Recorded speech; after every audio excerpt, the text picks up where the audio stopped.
I paused reading more history books from the library to make this video. Not a joke, just a fact. Hello romance girlies, I'm LadyJenevia, and today I am returning to present an overview of the next batch of chapters from An Offer from a Gentleman, the source material for Bridgerton Season 4. If you need to catch up on things, take a look through my Bridgerton playlist where you will find any and all videos I have made about the show, including, but not limited to, discussions of various Bridgerton books. And if source material is your vibe beyond this one series, I also have a playlist of reviews, overviews, and examinations of source material and their adaptations, which include multiple source material videos for upcoming film adaptations. In December, we have The Housemaid. January is People We Meet on Vacation. February is Wuthering Heights. Mid-March is Reminders of Him. Late March is The Dog Stars, which I don't know anyone who has talked about this adaptation without me bringing it up to them, but that's because it's Ridley Scott. Of course I'm going to pay attention. Fuck you, thank you very much, fuck you, go fuck yourself. And finally, in October, we have Verity. So, lots of source material books, have a look around. Today's video is going to go and speed run through chapters 13 through 18 because I am not going to have the season 4 release sneak up on me more than it already has, because perhaps they waited until the 11th hour to announce its release dates. Not a joke, just a fact. Previously, on An Offer from a Gentleman, Sophie has been blackmailed by Benedict into taking a job. Enter Chapter 13. It's May, so the season is well underway, which means Sophie is extra worried about being spotted by Araminta, who is sure to be in town. We get a bit of bickering on the way there between our star-crossed lovers, but eventually they arrive safely. Sophie is insistent that she won't agree to be Benedict's mistress, and whatever plan he has concocted will not work. By this point in the lore, Violet has moved out of the main Bridgerton house so that Anthony and Kate can make that their primary residence, what with him being the Viscount Bridgerton and all. They also have baby Edmund and another son named Miles, and to that, I'm officially opening up suggestions from the broader South Asian audience. What names should they use for Anthony and Kathani's baby on the show? Or babies, who knows? Maybe this is already a discussion that's been had and decided on Twitter, but I quit using that because every day I wake up and think to myself, how can I ruin a billionaire's day to day? And one of the ways I do that is I don't use Twitter. That, and I keep adding history books to my reading list, because one of the fun parts about reading history is that it feels like you're learning secrets that billionaires and war profiteers and CEOs don't want you to know. I'm indulging in the feminine urge to move with spite against oppressors, and it's such fun! Such fun! Upon arriving, Benedict is insistent that Sophie enter through the front door, while she keeps insisting that she needs to enter through the side entrance. It's weird English class politics. It gives me the ick. Never trust the upper class English unless they're openly, loudly traitors to their class. I'm a James Cameron fan, so of course, I love a main character who betrays the upper class. I'd rather be his whore than your wife. I'm gonna be a mother. I'm gonna be a mommy. Enter Violet Bridgerton, who really would have liked to have known where Benedict had disappeared to. But now, it's time for her to meet Sophie. Benedict makes sure to say that Sophie saved his life while he was at my cottage by tending to his health after he fell ill from the great, dangerous horror of being exposed to weather. How are English people still alive today from all the weather they've experienced over the centuries? Yet another unsolved mystery.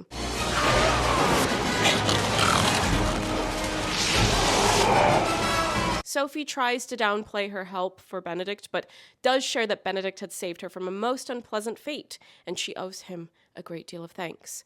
Violet is more than happy to find Sophie a job in her household, but she is curious, though, about whether or not they've met before. Could it be that her face is familiar?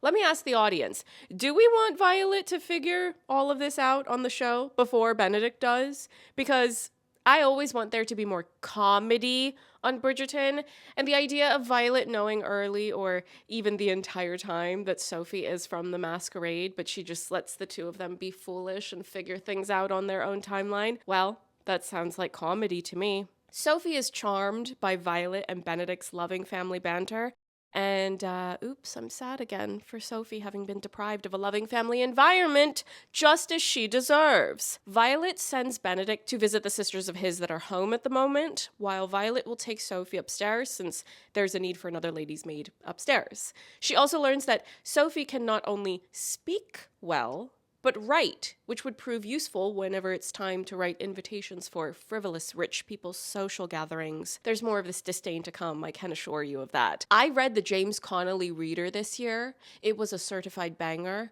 and it let me know that I could be much meaner to the rich. Reading James Connolly drag the English monarchy was like a spa treatment. I felt so rejuvenated. Would any of you like an excerpt? What is monarchy? From whence does it derive its sanction? What has been its gift to humanity? Monarchy is a survival of the tyranny imposed by the hand of greed and treachery upon the human race in the darkest and most ignorant days of our history. That's what I'm reading for fun, for the knowledge. Got a lifetime of knowledge. Sophie is once again struck by how deep the love runs in the Bridgerton family, that Violet is kind-hearted about not only her children, but she even wants to make sure that Sophie gets a different dress to wear instead of the shabby one she arrived in, compared to the horrible mistreatment Sophie's been used to for many years. This is an upgrade. Chapter 14. Benedict meets with Eloise since she's home at the moment, and they catch up a bit.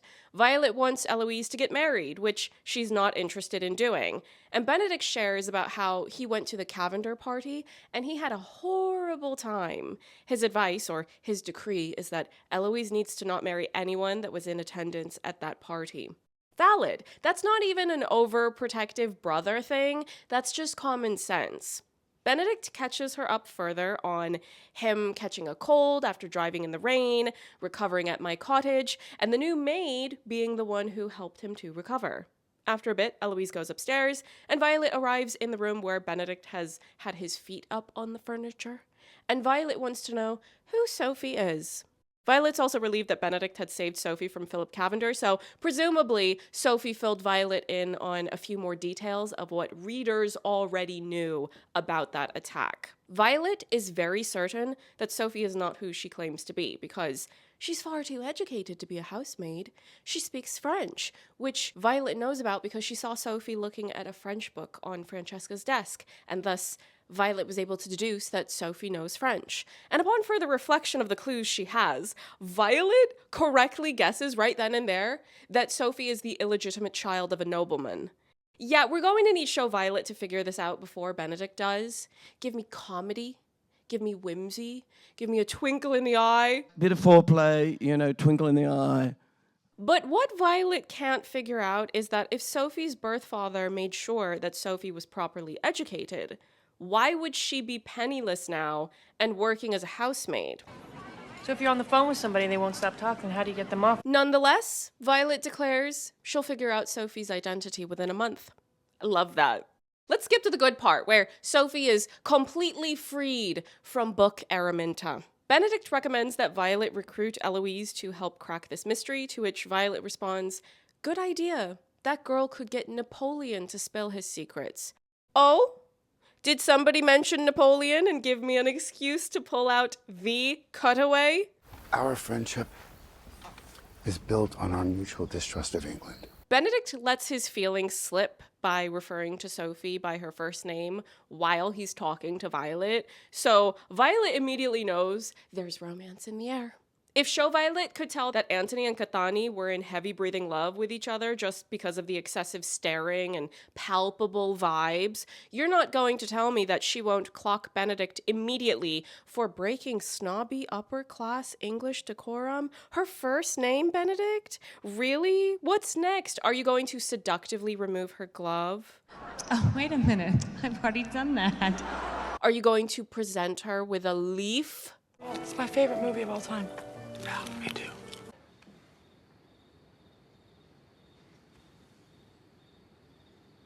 You saved me.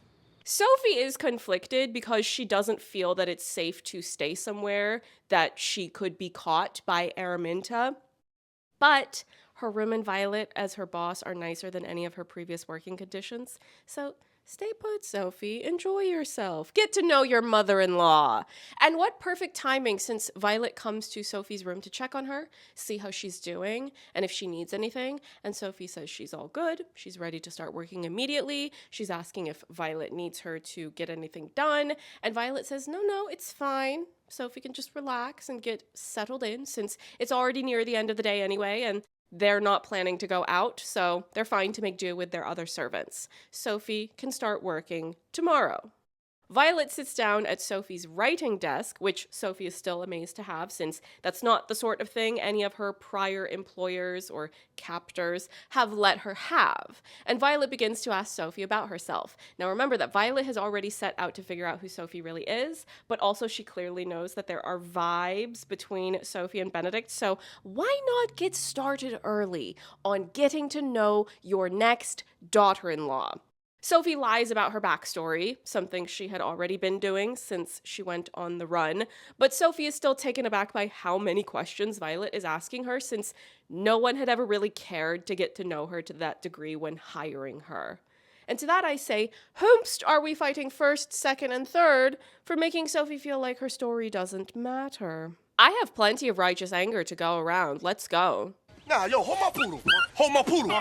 Hey, yo, what's up? Y'all got a problem? Violet does get confirmation of what she already knew, which is that Sophie knows French, but then they're joined by Eloise. Perfect. Meet your sister-in-law, Sophie. Eloise is immediately analyzing Sophie, and Sophie can tell that Eloise is doing this, but Eloise quickly decides that she likes Sophie and suggests that she will need to meet Francesca and Hyacinth as well, though neither of them are home at the moment. Francesca is off visiting Daphne. We know that this will be different because Francesca is already married, and Hyacinth in the book is visiting the Featheringtons, where she's spending time with Felicity, the Featherington sister that was excluded from the show. No offense to Felicity, but the show already has far too many characters as is. Seriously, trim it down.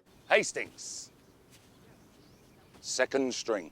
Again, Sophie is taken aback by how close the Bridgerton family seems, and she's filled with a sense of longing and sadness because she's just assuming that being able to have this happy, positive environment won't last. She even has a tear in her eye at the hopeful thought of maybe being able to be a friend to the family, since she's assuming she'll never be a full part of it. Oh my God. Chapter 15. Sophie has been able to meet most of the Bridgertons as Sophie, the new maid. Daphne and Antony have both stopped by, despite already living elsewhere with their spouses. The only ones she hasn't met as Sophie, the new housemaid, are Gregory, because Gregory's off at Eton. I'm assuming the show wouldn't do something like that, just putting a character briefly on hiatus, especially one from the Bridgerton family. They didn't even let Francesca have a season off when that actress got another job offer. They recast her most expeditiously. And Sophie also hasn't met Colin yet because he's off traveling. Remember that in the book, Colin isn't married yet, but on the show, of course, that will be different because they changed the order of things. Sophie doesn't mind that Colin's not around, though, because she's paranoid, and she did meet Colin on the night of the masquerade when Colin and Benedict were having brotherly banter. Sophie doesn't necessarily think that Colin would recognize her. After all, even Benedict hasn't recognized her, but she's very stressed out in general and inclined to worry. Benedict stops by the next morning for breakfast. Sophie's not surprised that he's skulking around. He's still scheming to try to get her to change her mind about being his mistress. I'm going to mostly speed through their back and forth during this part of the story because Book Benedict, he's very old-fashioned in his masculinity. It gives me the ick. It didn't ick me as much in past readings of this story, but in the aftermath of watching Guillermo del Toro's Frankenstein 6 times at the cinema because it was a masterpiece and I gave it 5 out of 5 stars. I've never been more aroused. Book Benedict's inability to listen to Sophie when she says no, it makes me think of Victor Frankenstein. Stupid. Ignorant like a child. And these are supposed to be fun videos where we talk about romance, and I express my hopes for far more whimsy than we'll probably end up getting. Women don't want a man who won't stop bothering us when we're trying to read in a garden. Women want to be listened to. Women want to be gifted a leaf. The book tries to play Benedict's pushiness as attractive, but I'm incapable of seeing it as such at the moment. I have Guillermo del Toro's writing on the brain. He would never write men as being pushy and refusing to listen unless they're the villain of the story. It's not about women writers versus men writers. It's about vibes. In the show, you could just have Benedict come hang out because he wants to be around Sophie and because he loves his family and also enjoys being around them. Don't pester her because you're trying to coerce her into being your mistress, even though she's told you no over and over again. Just ask her questions about her interests because you want to get to know her. Did you all see the way the internet lost its mind when Callum Turner revealed his meet cute story with Dua Lipa? The way that they were reading the same book? Dramatic aggression is so antiquated. Throw it away. Take it away before I gag. The romance girlies want something else. Benedict and Sophie do end up making out again, though. You can keep that part in the show. The romance girlies, we've had a meeting. It was on the agenda. We took a vote. The measure passed. The snogging will stay, and just have show Benedict be nice to Sophie. The powers that be would do well to remember that having a man be kind to a woman will make the love story have legs. You must think I am some kind of dummy, huh? Actually, I think you're kind of terrific. Today's video is brought to you by my patrons. Every month on there, I share even more feedback on movies I've watched, books I've read, much of which never gets reviewed on YouTube because there simply isn't room for me to do that. I'm also rewatching My Lady Jane right now and doing reactions, so the Angels tier currently has access to the first 3 episodes, the Cool Writers have access to the first episode, and Sully Stick Together will get access to that first episode beginning in March. The access to those videos rolls out gradually, depending on which of those 3 tiers you're in. Ooh, kiss. Last chance. Come on. To kiss. Last chance to kiss. I want to see it. Chapter 16. The first part of this chapter is one that I more or less want to be copied and pasted into season 4. The exact lineup might be different. We don't know yet because in the book, Francesca is not married yet, so she's still living at home with the other unmarried Bridgerton girls. But on the show, as we all know, she's already gotten married for the first time. But first, let me set the scene. Sophie has been keeping busy with the various chores she has as part of her job. However, she is regularly invited to tea with the girls, so it'll be Eloise, Francesca, Hyacinth, and Violet Bridgerton, and Sophie will usually bring something with her to do, be it something she needs to mend, buttons that need to be sewn. The scene that unfolds in the first chunk of this chapter is one of those tea times, and it's about a week after the big makeout that happened with Benedict.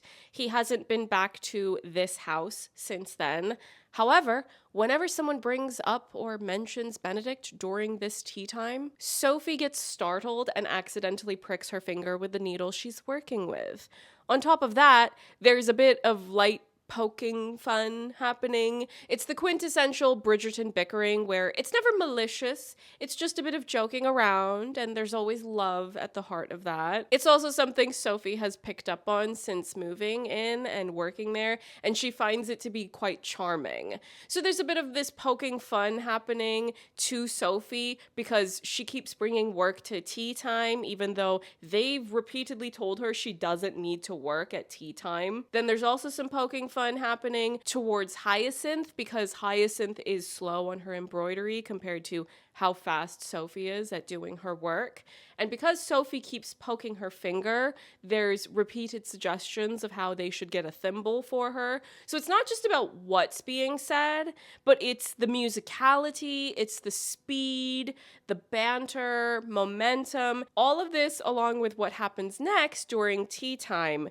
Rereading this bit immediately reminded me of fast-paced comedic group or ensemble sequences. To use a slightly more contemporary reference, The Social Gathering and Crazy Stupid Love, where everyone keeps saying each other's names. Dad? Cal? Cal. Jessica? Bernie? Or also during that scene when the scuffle breaks out.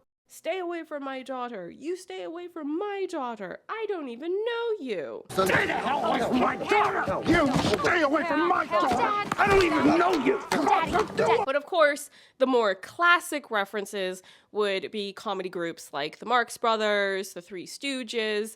That's the type of energy I want for this tea time scene, which I am going to need to see in the show. Everyone talks about the lake scene, which, yes, I understand why we talk about that, but I want comedy. Give me silly, banter-filled tea time with the girls. And guess who shows up to crash tea time? Monsieur Capybara, of course. Si, c'est vous ça. And what does that cause? Yet another finger poke, because Sophie still doesn't have a thimble, prompting her to scurry off because she's trying to avoid Benedict because of capital F feelings and capital S snogging. And another reason why this tea time is funny, Violet lies on behalf of Sophie to help her save face when she's trying to flee from Benedict. We love a girl's girl. Violet knows it's only a matter of time. Sophie will be her daughter-in-law. They need to figure out their relationship timeline themselves. That's what I'm internalizing. But sadly, this is where the fun ends because Sophie is so desperate to get away from Benedict because of how awkward she feels about this situation that she pretends like she has to go out to buy a thimble, where she's very nearly caught by Araminta, who happens to be out and about shopping. The new Earl of Penwood has now taken up residence in London, which means Araminta and her daughters have had to move to a different place. Unfortunately for Sophie, this new place is clearly much closer to where Sophie now lives and works. Book Araminta is a menace to everyone that comes and goes as the new housemaid because no one can stand to stay and work in such terrible conditions. So at the time of this almost got caught mishap, Posey is now being bullied even harder than usual by Araminta. Posey trips and falls, and while getting back up, she spots Sophie, who is trying to stay hidden, and she silently pleads with Posey not to expose her to Araminta, so Posey just hurries off to join Araminta, and Sophie stays hidden and terrified. Meanwhile, back at the Bridgerton household, Benedict is distracted and he's not really listening to the conversations being had around him, so he decides to leave after Hyacinth had just thrown a scone at his head, which he ducked just in time. Very Bridgerton sibling bickering. I miss that energy. I really do. I take it the two of you? No? Do not look at me. Have you ever visited a farm? No. Benedict is ready to leave, and Violet is fine with this abrupt departure, and Benedict is suspicious of her tone. The translation, the subtext for us, the readers / viewers, is that Violet knows he just wants to be with Sophie, and Sophie left, so of course he wants to go off and hopefully, presumably, find her so they can move further into their journey of love. She knows what's really going on, you won't tell me otherwise, with his heart, even if he's being a little bit obtuse. Search your feelings, Benedict, you know it to be true. Benedict leaves and quickly discovers Sophie, still hiding outside, looking terrified, though she will not elaborate on what happened. He takes her back to his place, which is only 5 houses down, something that Sophie didn't know, how close he is. And this is where they have a heart-to-heart. She's very complimentary about his family, and he appreciates this because he loves his family.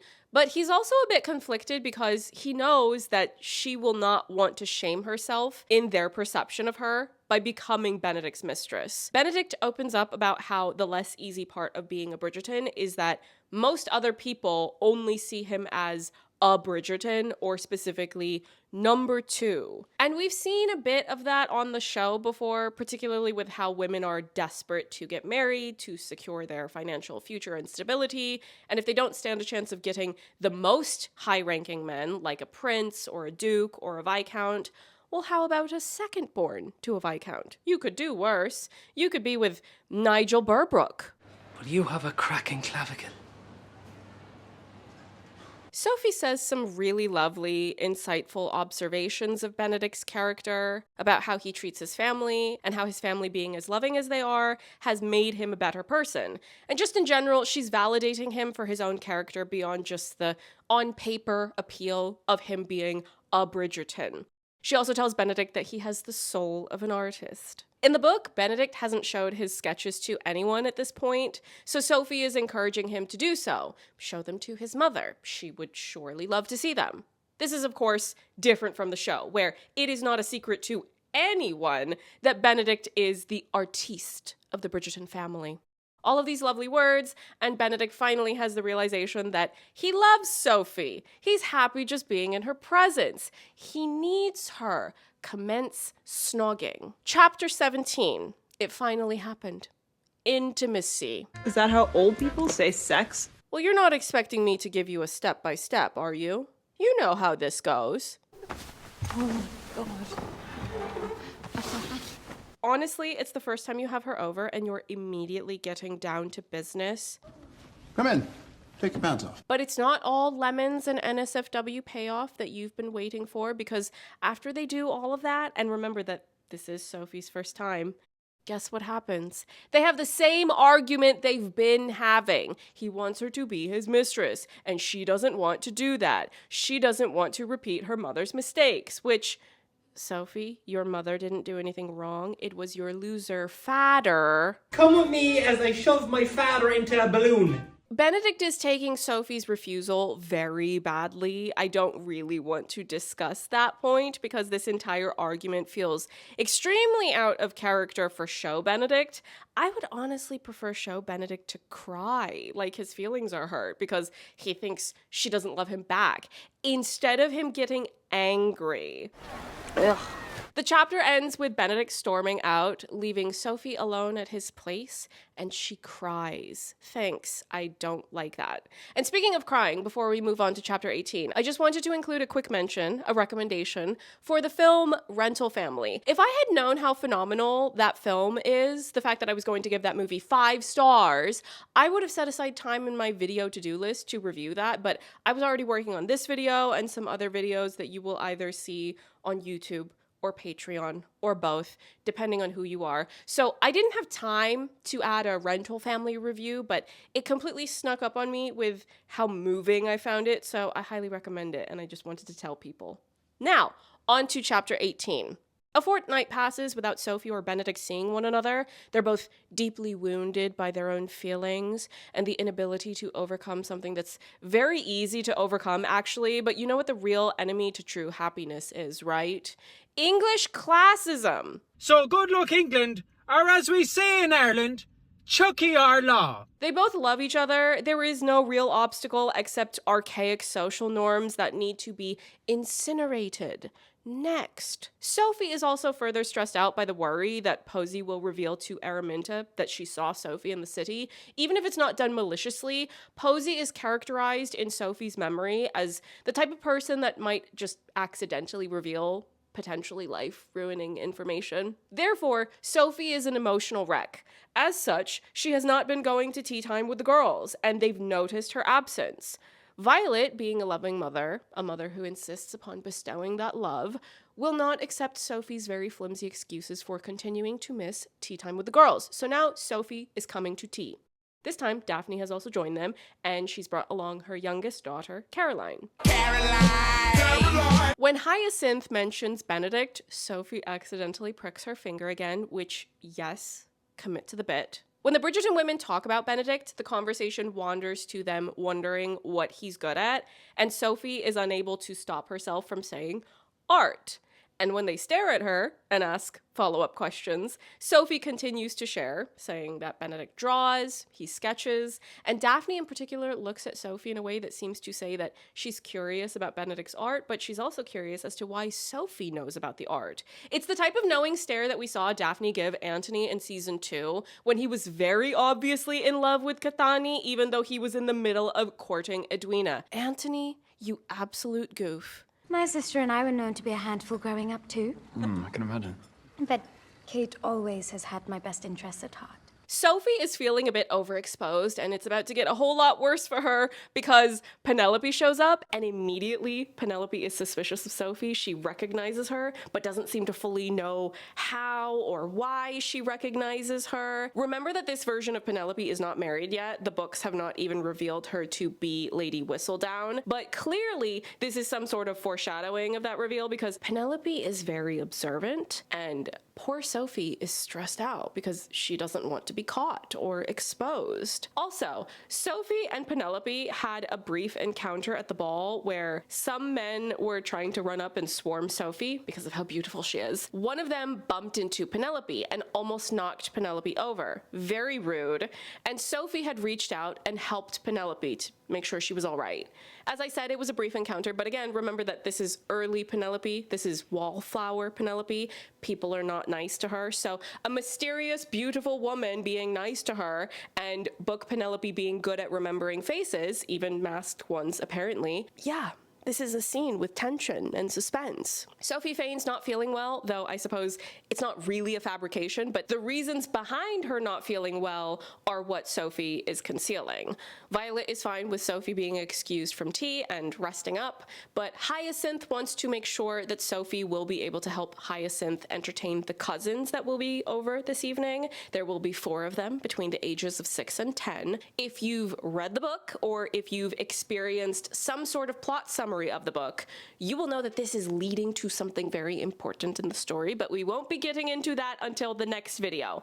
But I am curious how they will execute this part of the story on the show, but more on that in the next video. But anyway, Penelope is getting too close to figuring out where she saw Sophie, so it's time for Sophie to make her escape. Enter Benedict Bridgerton, who is coming over for the first time in a fortnight, and it's just in time to have a family reunion with Anthony and Colin.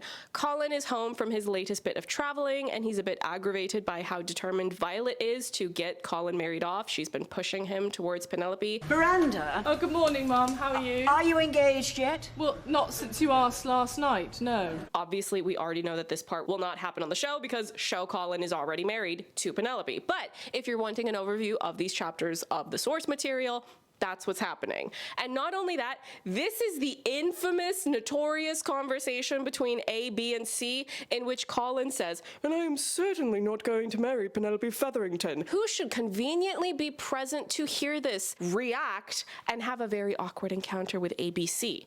Well, Penelope, of course. I feel like I've talked about this encounter from the books multiple times already because it was something relevant to Colin and Penelope's story on the show. And when we were talking about their book, this scene was done again, but slightly differently. In the Pollen book, we follow Penelope home after this awkward thing, and Anthony escorts her and they have a conversation. In this book, though, An Offer from a Gentleman, we stay with Benedict and Colin at this Bridgerton house, and Benedict does a bit of light brotherly roasting of Colin for making a mess of things. Book Colin does feel bad, though, as he should, because that was rude.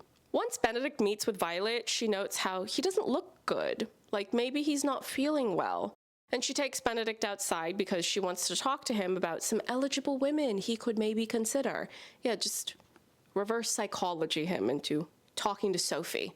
Technically, that last bit doesn't fully get explained until the very beginning of chapter 19, but it feels like an odd place to leave things as they are without clarifying what that conversation is and close things off a bit more neatly. Book Violet, at least from the books I've read thus far, is very pushy about trying to get her children married, so it's a recurring bit of characterization, I suppose. Show Violet does do that to a lesser extent, but when she does it, they've been more so willing to lean into it as being something negative. It's way too much, and it's violating the emotional comfort of her very rich children. They treat it as a more overly serious flaw of hers than the books do, at least of what I've read thus far. I do want to reiterate that if you have any curiosity about the source material, now is the perfect time to read it, so you will have enough time to finish that book without feeling rushed before season 4 premieres. Now, if it doesn't interest you as a work of fiction, of course, don't feel pressure to read that specific book. All that aside, I do encourage you to read something, be it a different contemporary work of fiction, and when I say contemporary, I'm referring to when it was published,